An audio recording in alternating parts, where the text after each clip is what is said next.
بسم الله الرحمن الرحيم. نحمده ونصلي ونسلم على رسوله الكريم. أما بعد.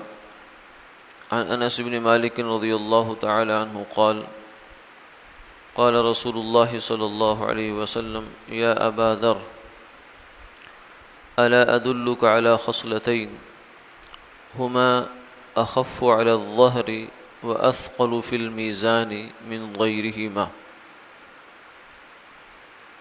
قال بلى. قال طول الصمت وحسن الخلق.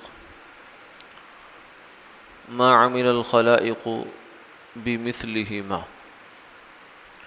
أو كما قال عليه الصلاة والسلام.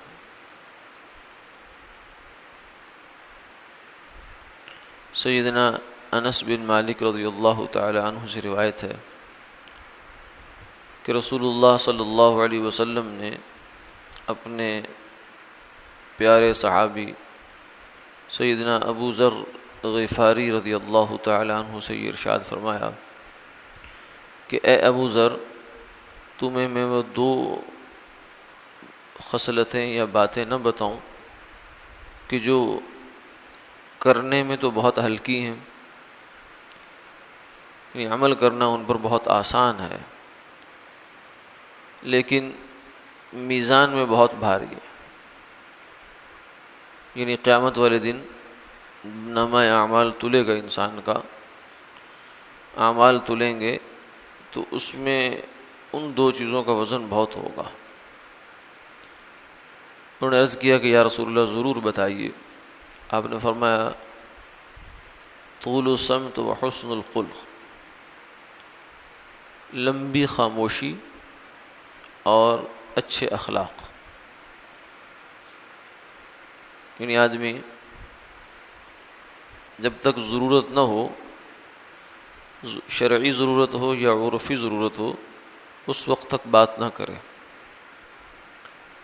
اور ہر وقت زبان کو نہ چلاتا رہے، کیونکہ زبان جب چلے گی تو تین حال سے خالی نہیں ہے.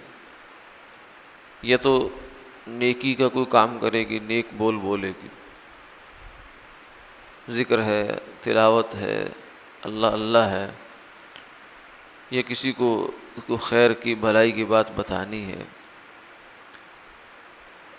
یا پھر لا یعنی میں چلے گی، یعنی ایسی بات کرے گی جس کا دنیا و آخرت میں کوئی فائدہ نہیں ہے، جس کی کوئی ضرورت نہیں ہے.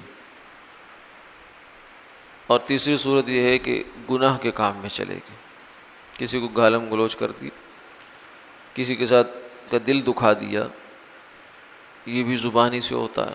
زبان زخم بھی لگاتی ہے، زبان مرہم بھی رکھتی ہے. تو زبان جب چلے گی تو آدمی کسی نہ کسی آزمائش کا شکار ہوگا. یعنی اگر برا لفظ بولا تو گناہ ہو گیا سیدھا سیدھا. اگر برا نہیں بولا لیکن لا یعنی کی تو اس میں یہ ہوا کہ نقصان ہو گیا. اچھی بات کرنا یہی بس زبان کا صحیح استعمال ہے.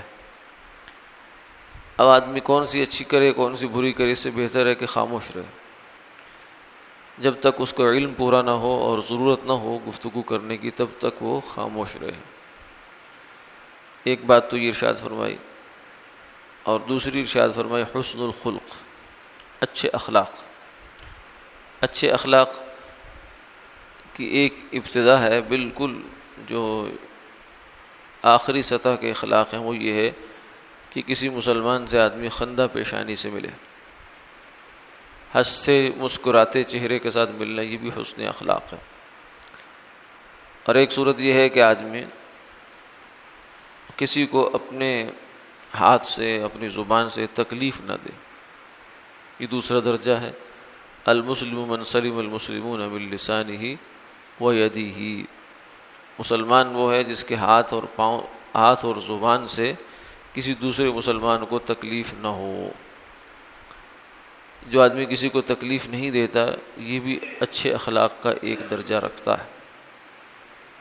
اور تیسرا درجہ جو اعلیٰ درجہ ہے وہ یہ ہے کہ دل کے اندر انسان ہر مسلمان کے لیے صاف ہو جائے، نرم ہو جائے. اگر کوئی اس کے ساتھ زیادتی بھی کرے تو اسے معاف کر دے.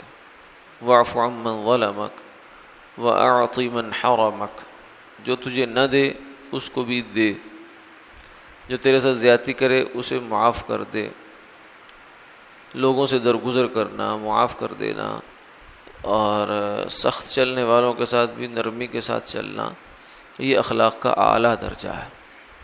وما یلقاها الا الذین صبروا وما یلقاها الا ذو حظ عظیم، یہ بہت نصیب والوں کے اخلاق ہیں یہ، کیونکہ یہ انبیاء علیہ السلام کے اخلاق۔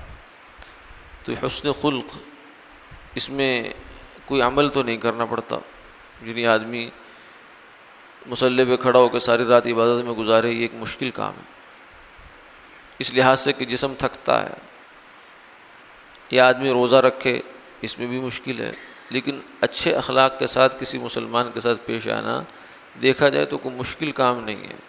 ہاں دل پہ بوجھ ہو سکتا ہے مگر جسمانی کوئی مشقت اس میں نہیں ہے، لیکن اس کے باوجود اللہ کی نظر میں یہ عمل بہت بڑا ہے۔ اللہ تعالیٰ عمل کی توفیق عطا فرمائے۔